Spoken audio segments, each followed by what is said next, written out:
¿Me oye? ¿Sí? Ahora sí me oye, ¿no? Ahora sí. Vale, perfecto.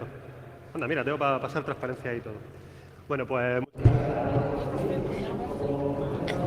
Good morning, everyone. Thank you very much for coming. So we are perfectly conscious that we are very close to lunchtime. Okay, we will try to be entertaining.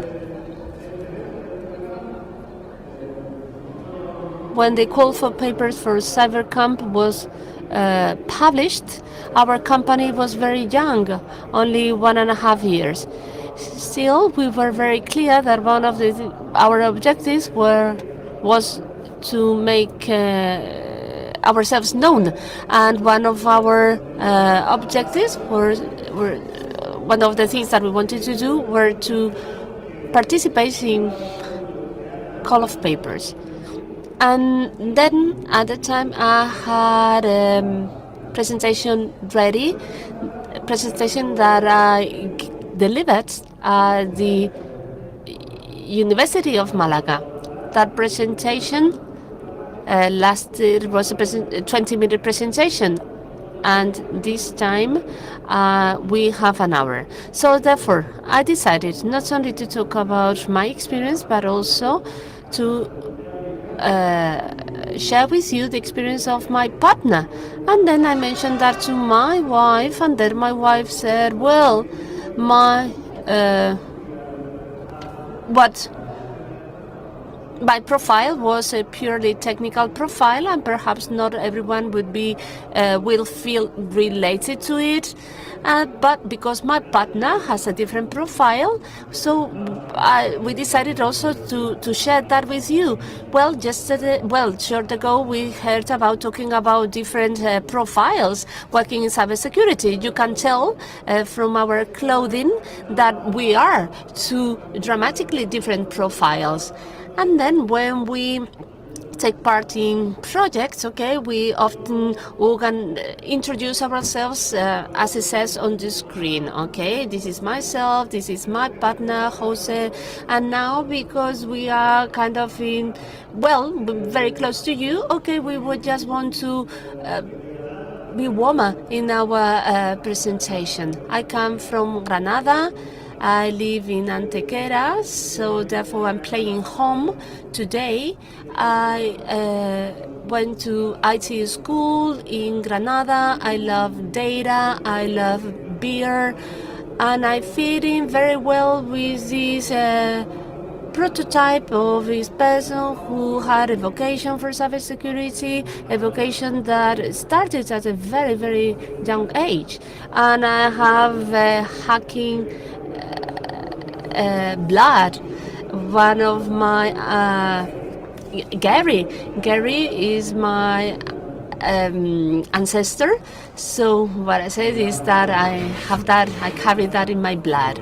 So I come from Ceuta, I'm living in Madrid, I'm a proud father, I'm a follower of athletic football team, I love traveling, and nowadays I also became a businessman.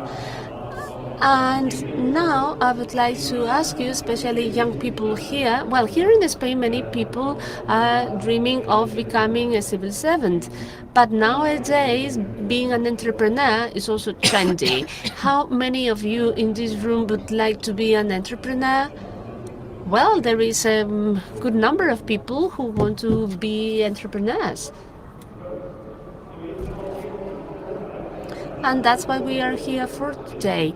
We are here to talk to you about entrepreneurship.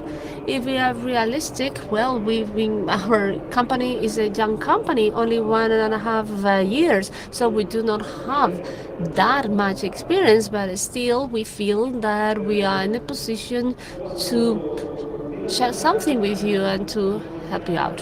When I gave this presentation at the University of Granada, the person who asked me to give that presentation, I told this person, I don't know very much about entrepreneurship. And then this person said, no, don't you worry. You go over there and you just share your story with your audience, and that's it. Okay, so I said, well, my story is Hackers, which is a movie that was launched in 1995. At the time, in 1995, I was 12 years old.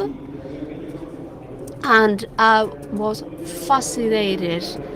Well, first of all, I was fascinated by Angelina Jolie. I'm still in love with her. And I was also fascinated by everything that was happening in that film. I wanted to become a cyberpunk and then to carry a backpack with a 5 kilogram computer in it, running across the city, chasing the bad guys, having a Chinese friend. I loved it. Okay, my film was Braveheart. I'm not going to tell you about any of the wars and the struggles in it. And well, the film, I still like to watch it. I very much like to go back to the time where I discovered the world of hacking through that film.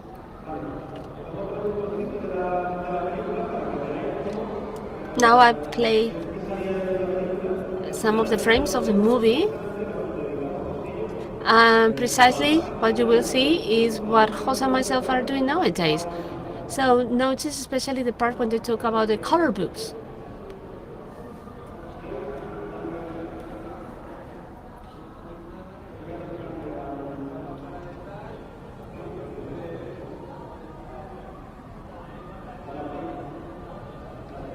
Click on play, please. Thank you.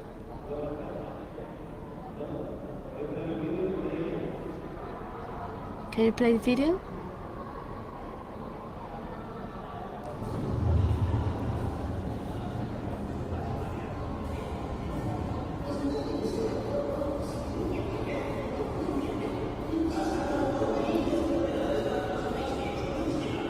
Sin hacer absolutamente nada. Y tu nombre pasa por 17 ordenadores en un día. ¿1984? Ya veis, falló en la fecha. Orwell sigue aquí a lo grande. No tenemos nombre, tíos. No hay nombres. Somos seres anónimos. ¿Me das una patata? Es serial killer. Está muy zumbado, pero sabe cosas. Bueno, tíos, mirad. Estoy en ese ordenador. Estoy echando un vistazo. ¿Tienes libros de colores? Ah, sí. Un arco iris en Technicolor. Veréis. El verde. ¿Qué es? Déjame ver. ¿Qué es esto? Entornos Unix internacionales. ¿Y el naranja lujurioso? Normas de seguridad informática. Departamento de Defensa. El libro Camisa Rosa, la guía IBM de PCs. Se llama así por la horrible camisa rosa que lleva el tío de la portada. ¿Esto? El libro del diablo, la Biblia Unix. ¿Y esto? Libro del dragón, códigos fuente. ¿Ah, sí? ¿Y qué es esto? El libro rojo. Redes de Agencia Nacional de Seguridad. También llamado el maldito libro que no cabe en ningún estante.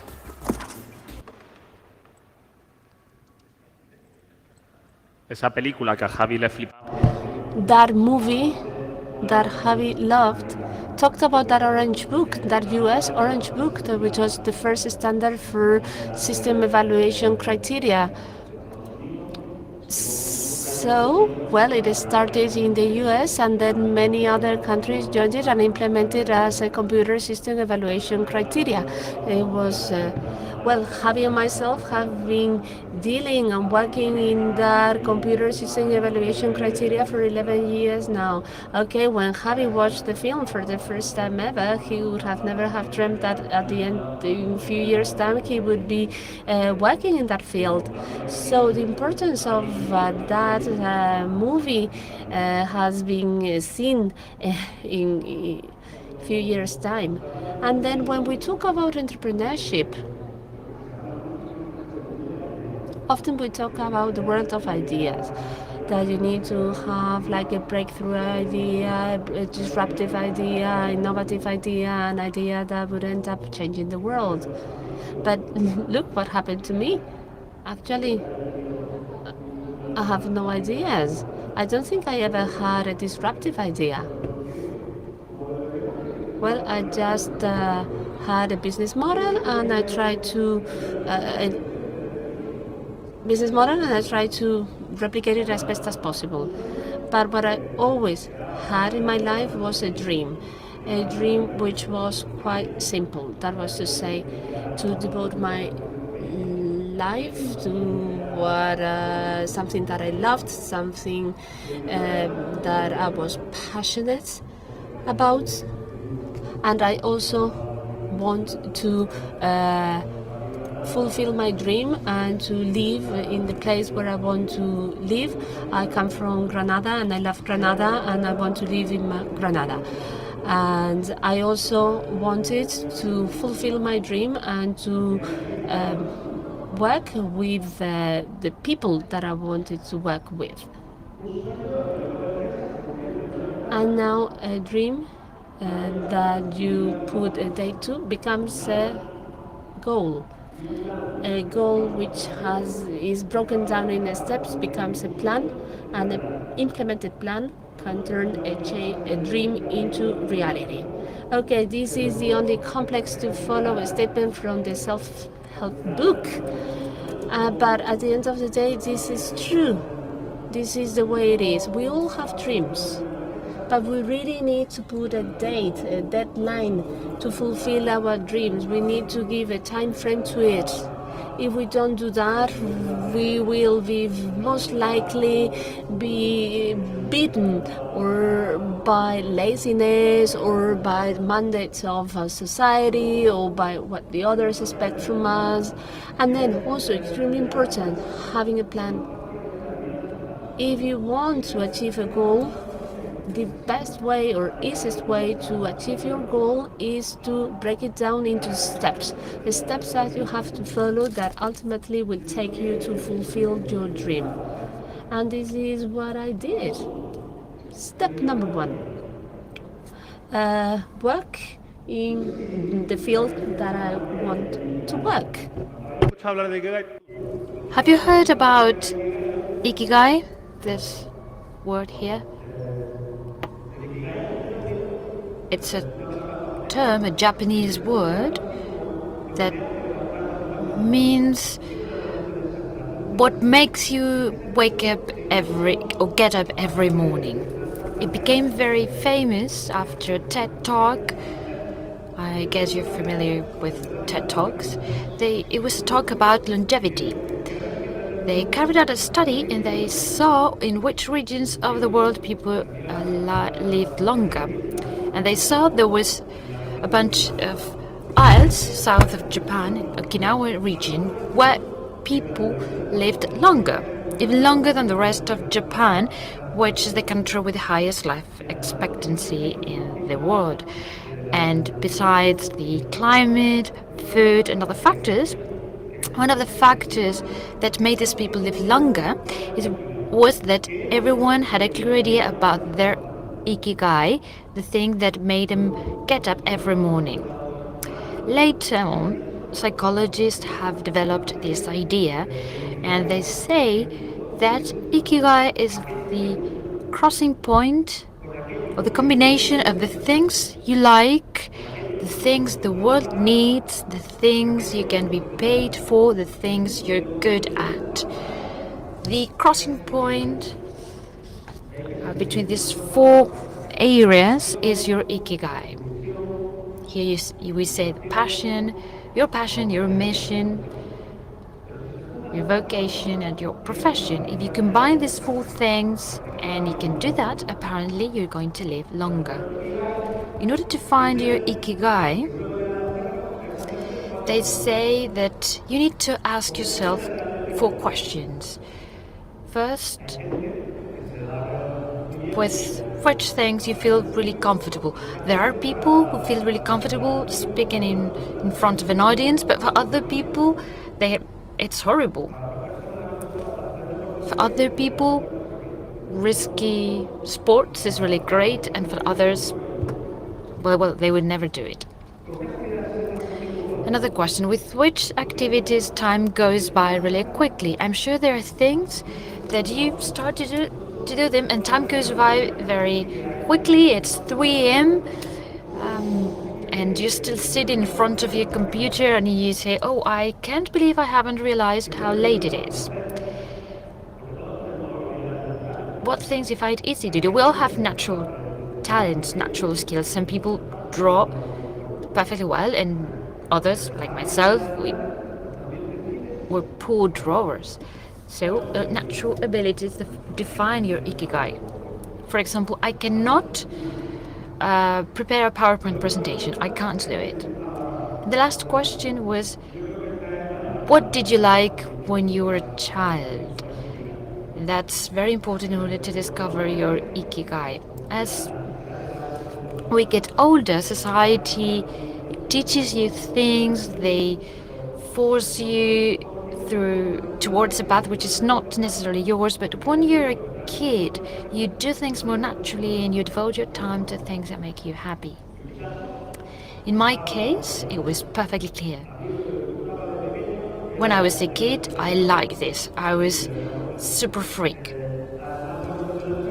And I was lucky because when I was a kid, my brother, who was 8 years older, received this device as a present, and 3 months later he was sent to a boarding school, so I got to keep the computer. I was very young back then. I didn't have games, but I wanted to play with the computer. I had that book, that handbook, with a series of games. It was an Arkanoid. You needed to copy it, and once you had copied, you executed it. Copy, I mean 6-7 pages of code, and if it was correctly copied, you could execute it, and then you could play. I didn't know about print code or anything similar. I just copied what was stated there, and then I could play my game.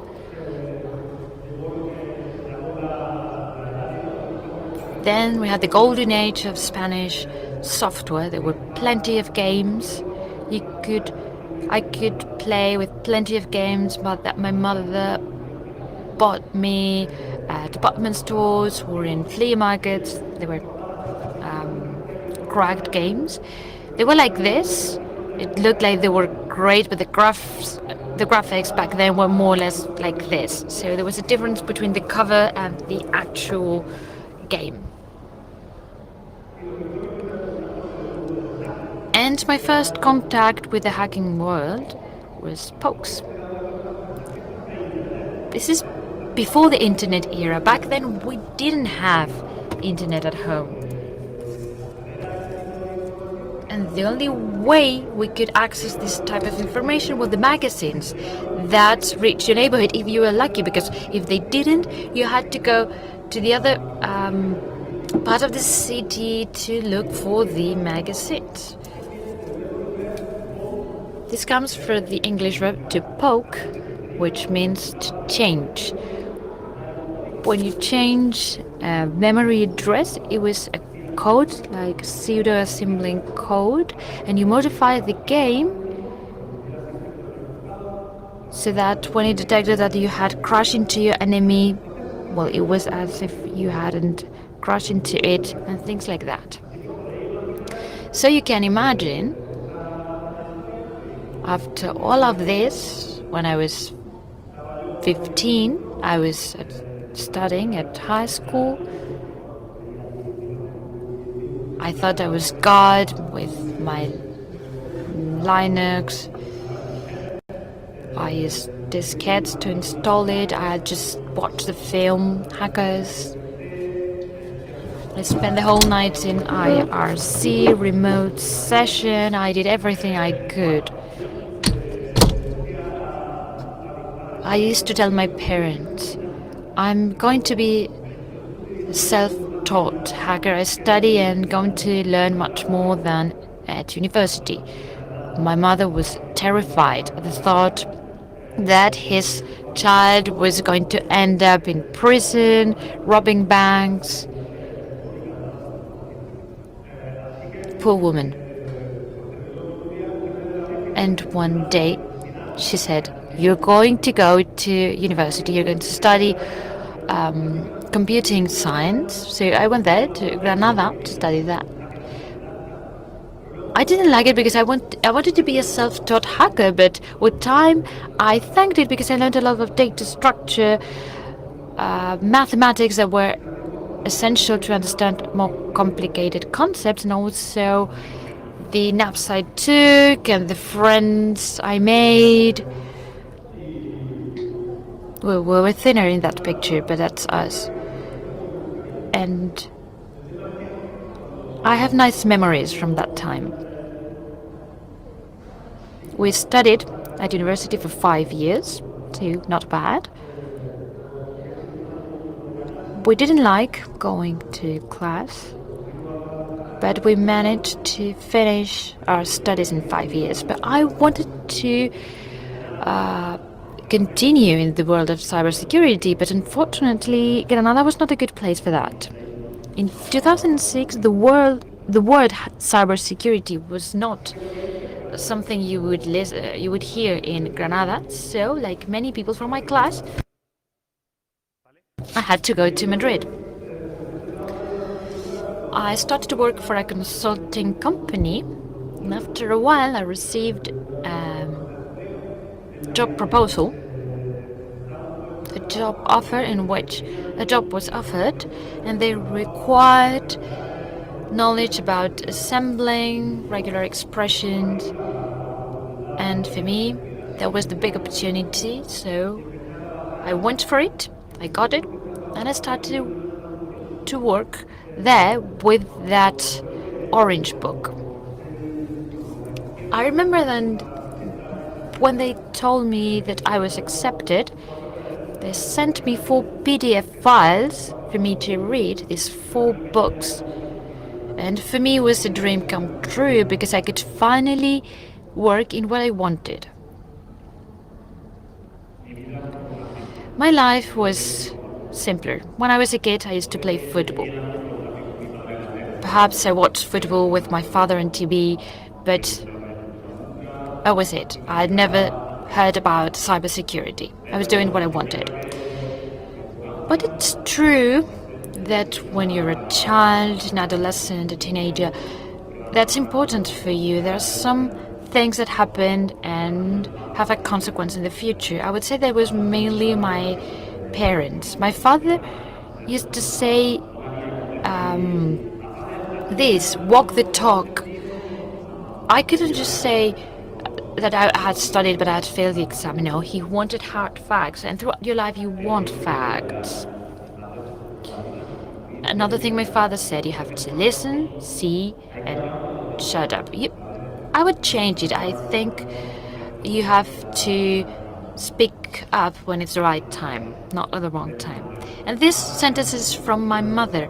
Nothing in the world can replace being constant. It doesn't matter how good you are, if we do not continue to work.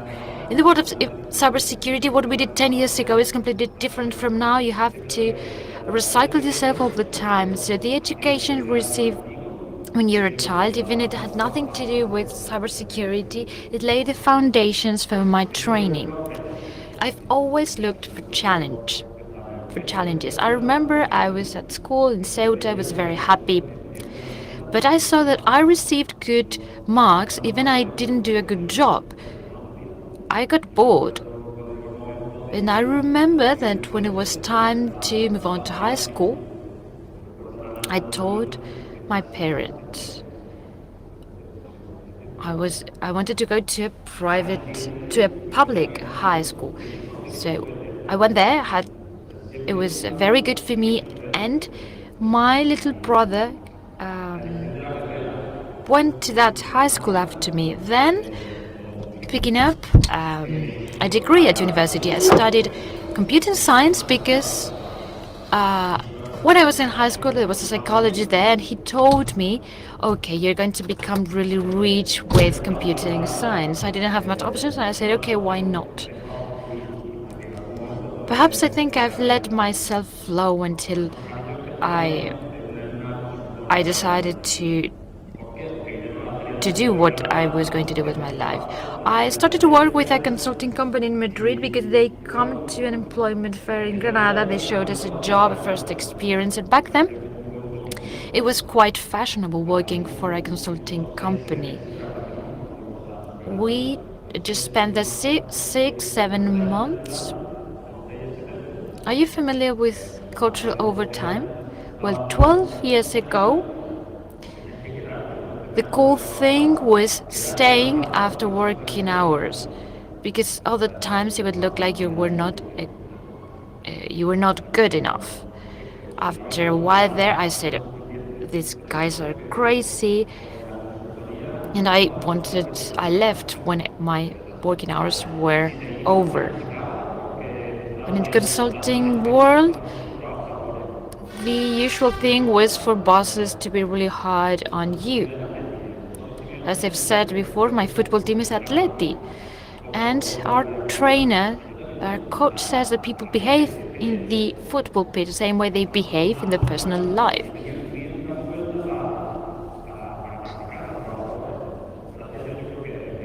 I think that this situation has changed a lot. Cyber what? After 6 months in a consulting company, my friend told me, "Do you want to come and work with me in cybersecurity?" I said, "Well, I don't know, maybe things have changed a lot." Phoebe was born in 2005 and this happened in 2007. No one spoke about cybersecurity ever. I knew something a little bit because, having a beer with him, perhaps he said something. But I had no clue about it. Why did I go to cybersecurity? Well, they paid more, you work your working hours, and it wasn't frowned upon. And he said, there are nice challenges here. You're just not copying and pasting a website for another client. There are very interesting things here. So I liked it. We had with our start challenges. We were given time to understand products and product assessments. And I started to love it. It was the first time that I thought, okay, I could work in this. It's very interesting. And my past was basically playing football.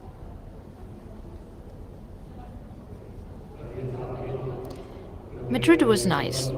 I think I went to every possible theater or musicals.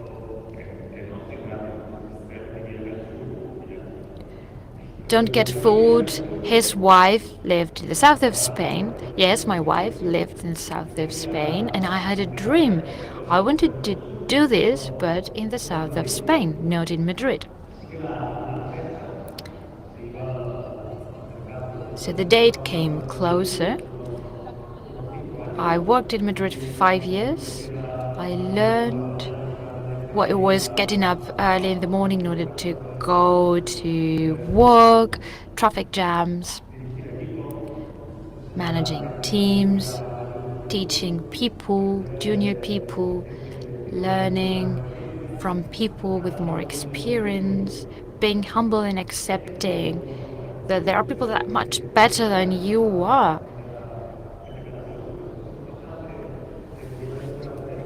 Those were things that I had to learn, and those years in Madrid, they were very useful for me.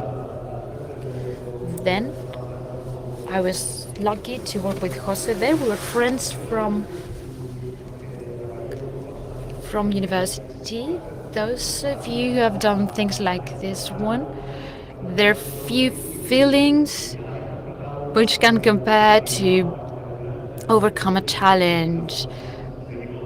We danced when we made something explode, making something overflow. And we had fun, a lot of fun, but time went by, and one day I said, this is it. And I quit.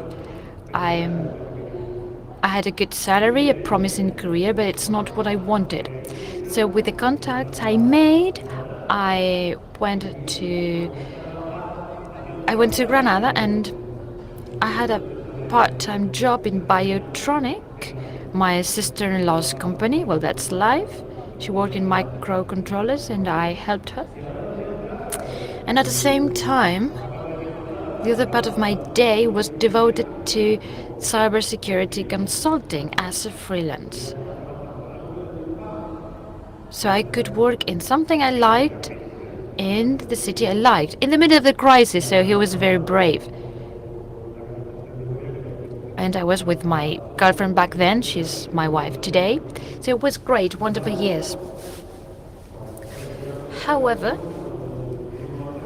there's something that they don't tell you when you decide to become an entrepreneur, and it's paperwork. You're not aware of how many things we have today. Since you're self-taught for everything. And you don't go to a tax advisor, you study the law, social security, the tax forms, everything, self-taught. Well, I received some fines because I made mistakes in my paperwork. And besides, there was the commercial side of it. I needed someone to sell myself. I'm not good at selling myself. I'm good at the keyboard. And I realized that I needed help. What did I do? I hired another friend from university.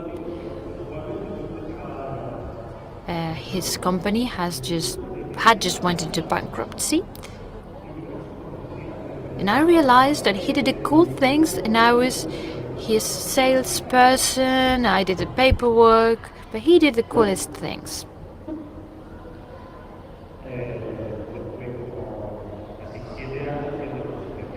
I spent 7 years doing technical things.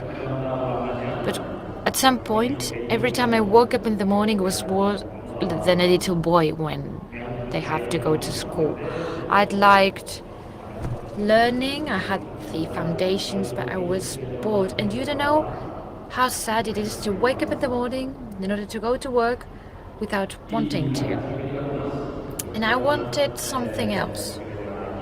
I wanted to lead teams. I wanted to move forward as a professional. And I remember one of my bosses, he said, "You're just a soldier." And I said, "Wow, that's hard." And as Javi says, it was a good salary, good working hours. When I explained this to my friends, they laughed at me. They said, "What's your problem? You're a privileged person." And perhaps I was, but every morning it was very hard. And my guardian angel came to me. It was LinkedIn.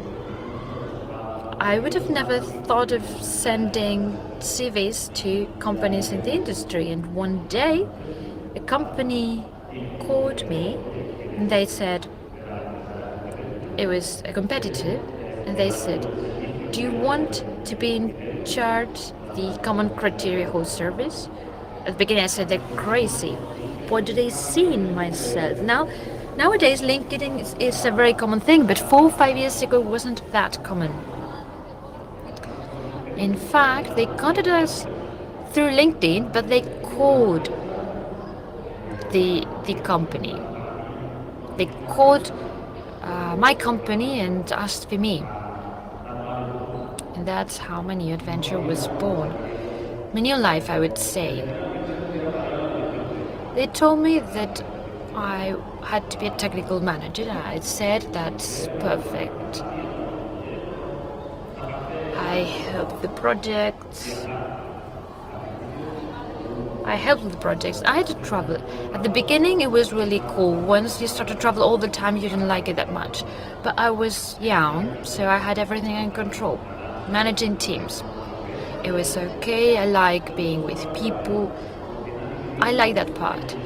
But no one told me that I need to carry out sales tasks. The first week when I arrived, they said, "Tomorrow we have a meeting with some Chinese guys and we need to sell this to them." What?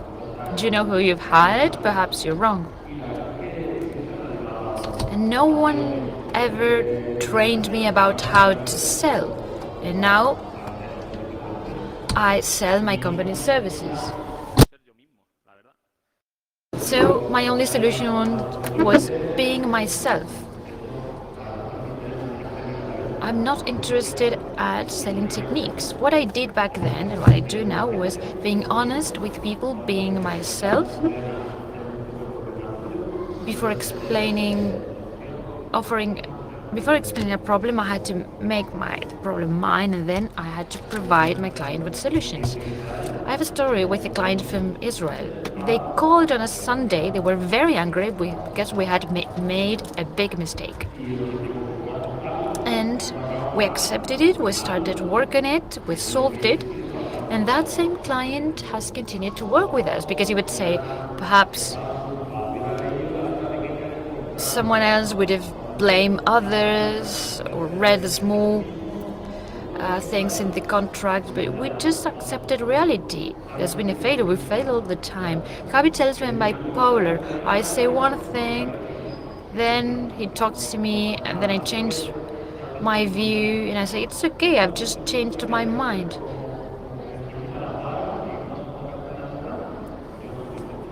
I try to be myself all the time. I haven't prepared this talk. We make the slides, the presentation, and then I go with the flow. That's how I like to do things. So, when I arrived there, they told me my position was common criteria leader. I thought my boss is crazy. How could he come up with his name? I still think that he was a bit crazy. A very good person, though. And one day he said this. And for me, it was quite a motivation.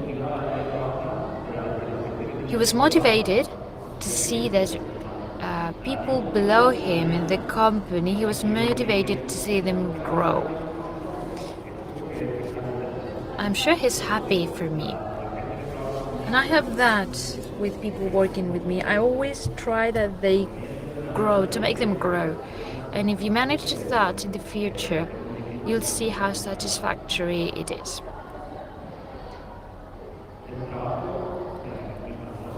I love the job, but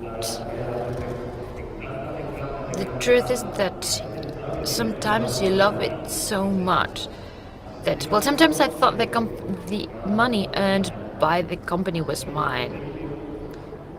Have you ever seen this video? Have you seen it?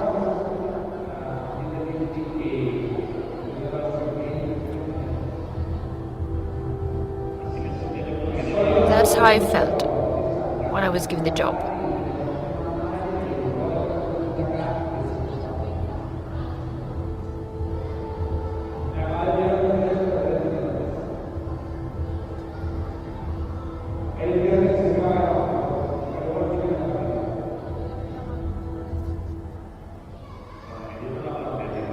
When I was given the BlackBerry, my company's BlackBerry, I felt like this. You're just no one with a BlackBerry, that's it. And for a while I was that. And if you haven't worked in the consulting industry, well, I believe that.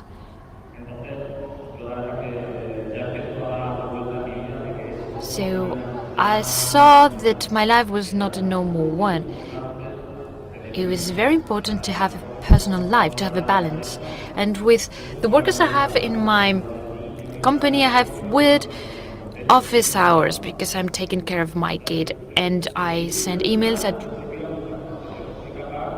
weird hours. And when they answer me at that time, I get angry because I say you shouldn't be answering there. At that time, you need to protect your personal life.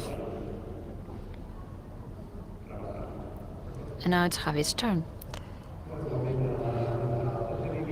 While Jose was living these experiences, I was working with the friend I had.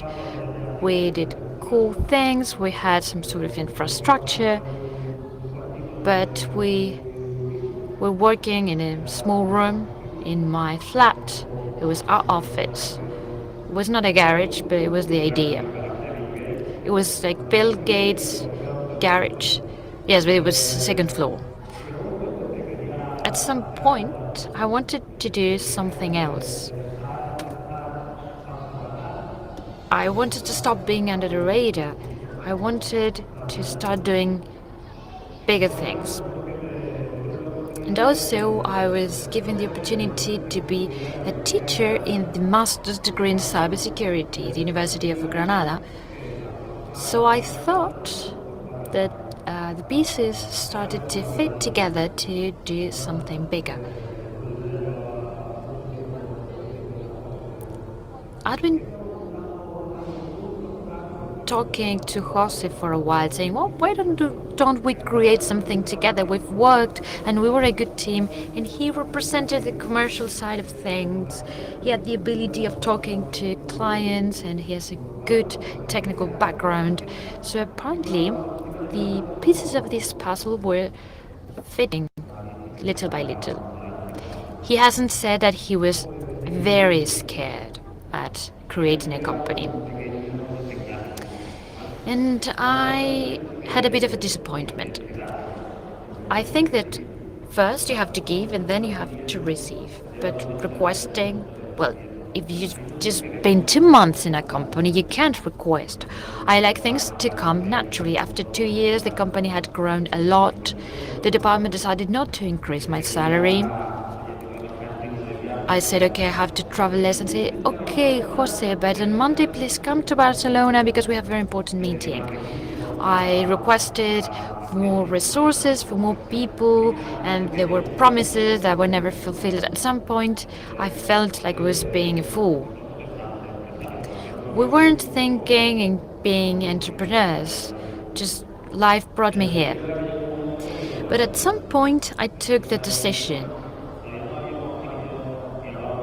Javi and I hadn't discussed the details about what we were going to create, but I said, that's it, enough is enough. I called my boss and I told him, this is it, I quit. I exploded, but in a controlled way. You have to be very elegant in life. And my old company, well, they hire us. It's our main customer. Why? Because I left with elegance. I worked for 5 months in the company after saying that I was leaving, to leave things in order. I think you always have to be elegant. So we started to talk more seriously with Javi. We had to make our calculations. We have a couple of napkins. Our business plan was very simple because it was just being brave. But I had doubts. What happens if it goes wrong? I'd worked in 2 most important companies in the field we were working. I saw I had to go abroad, but I wanted to stay in Spain. And then a foreign multinational company offered me to work from home. And I said, well, there are other opportunities out there. I never thought about that. And then I decided to go on a holiday. And well, when you holiday, that is always good for you. And at that time I was reading that book as a working week of 4 hours. And then, well, I did not stick to that, to those 4-hour weekly hours. And then there is a list in this book about advantages and disadvantages, and everyone talks about entrepreneurship. So since, well, we had some saved money, so those people who become entrepreneurs and they ask to the bank for a loan and everything, they are very praiseworthy. But we didn't do that. We didn't have to do that. And this is Javi. And then, well, he decided to quit his job and then to go into partnership and then to set up our company. And well, at the end, I twisted his arm and we, as I say, set up our company.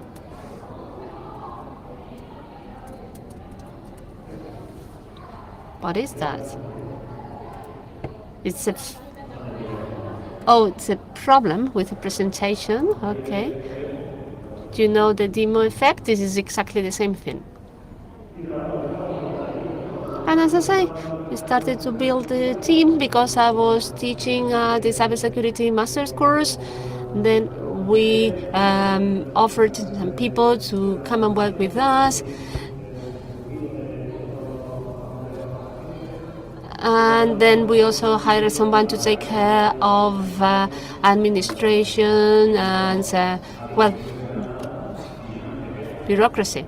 Okay, and then, Javi was from Granada. He lived in Antequera. He wanted to create the company, set up the company in Antequera. Someone else said Granada. Then we also thought about Malaga as a possible base for our company. And then in the end, we decided for Granada. And I continue to live in Madrid. Who knows, perhaps in a few years' time things will change. But nowadays, there is a significant business activity in Madrid. So therefore, we have that structure. We have the actual office in Granada, and I'm based in Madrid. So I love living here in the south of Spain. Here in the south of Spain, it's very easy for me to go for a few drinks with friends. And, that never happened to me in Madrid. Okay, so I'm not going to go and live in Madrid. So what are we doing nowadays? And what do we do? Well, I take care of relationship with customers.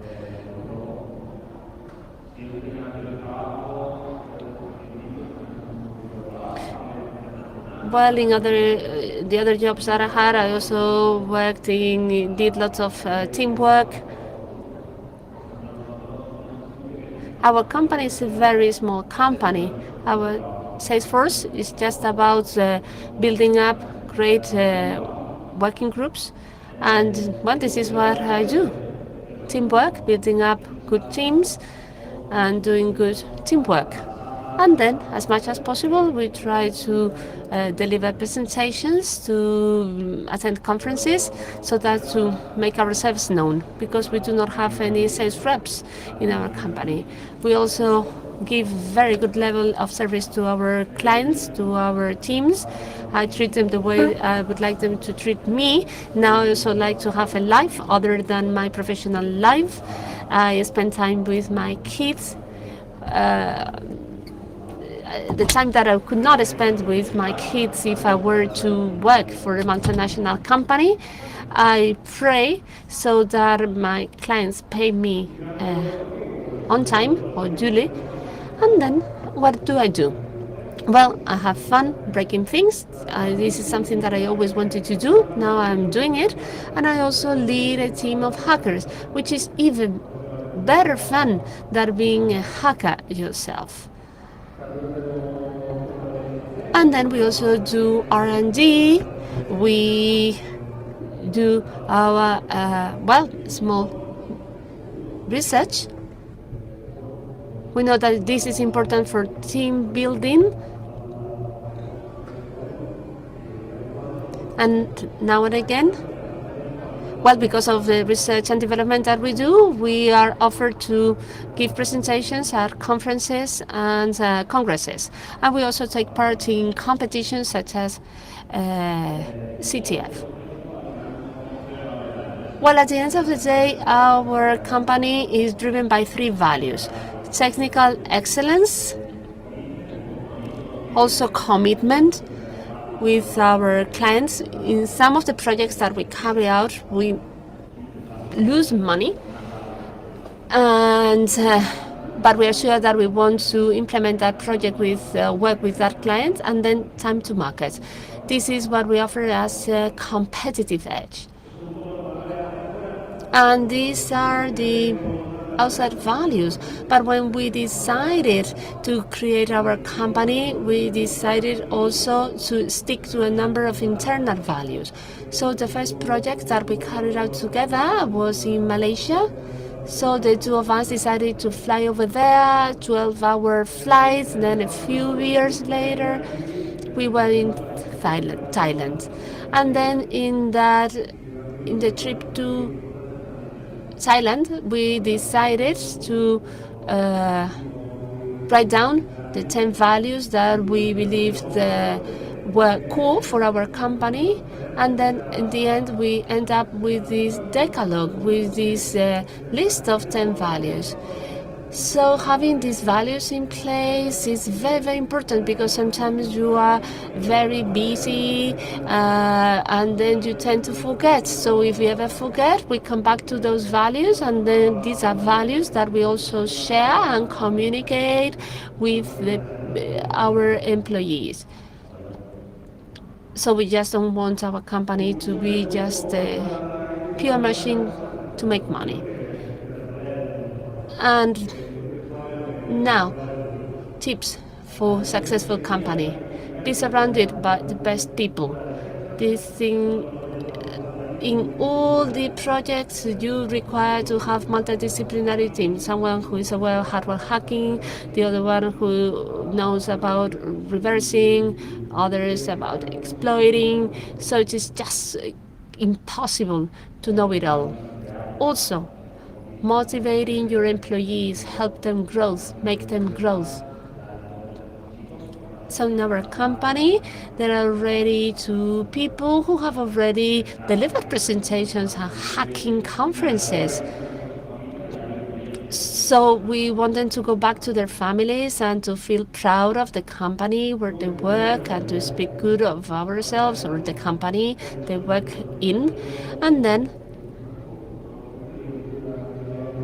we never had any disruptive idea, any breakthrough idea about any breakthrough product. We have our business model. We believe that we can be better than our competitors, and this is what has taken us where we are now. Look for challenges, search for challenges all the time. You need to challenge yourself all the time as to keep going.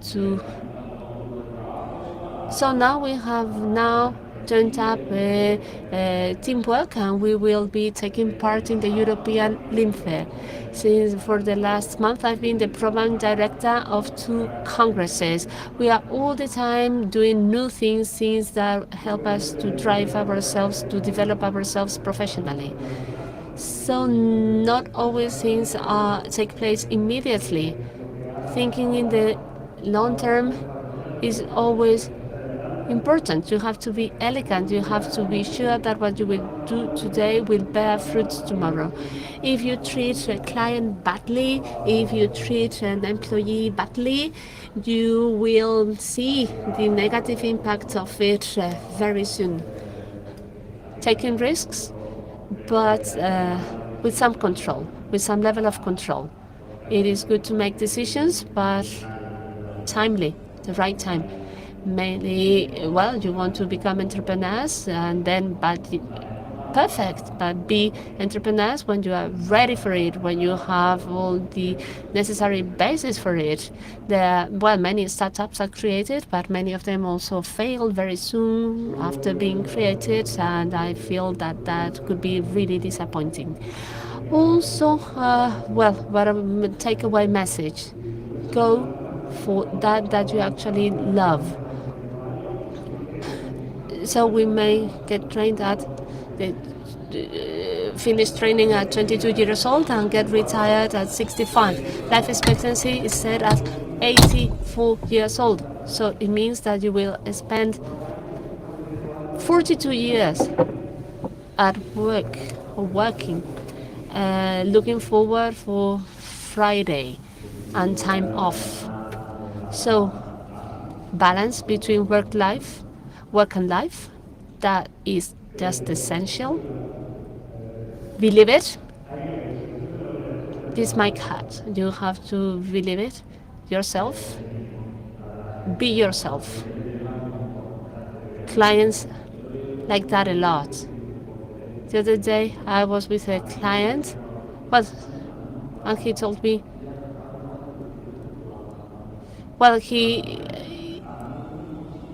he just played the same joke, and I say, I just don't want to work with this person.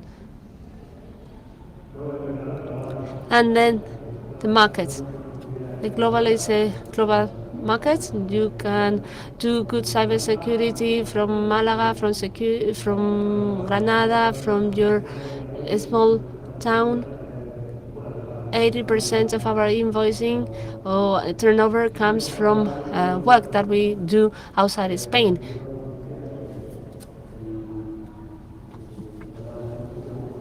So Granada is a good base for our company, but very urgency that we all have learning English, speaking English. You have to have a good level of English. And this is my personal tip. Improvise. When you improvise something, things flow. When you see a problem, when you see challenge, go by your guts, okay? And this is something that your clients also can see and appreciate. And do those things that your mother would be proud of. If my mother were to understand what I do, surely she would be very proud of me. So this year I delivered a presentation in a conference, and my parents went over to Canada to see me delivering that speech, and they were extremely satisfied.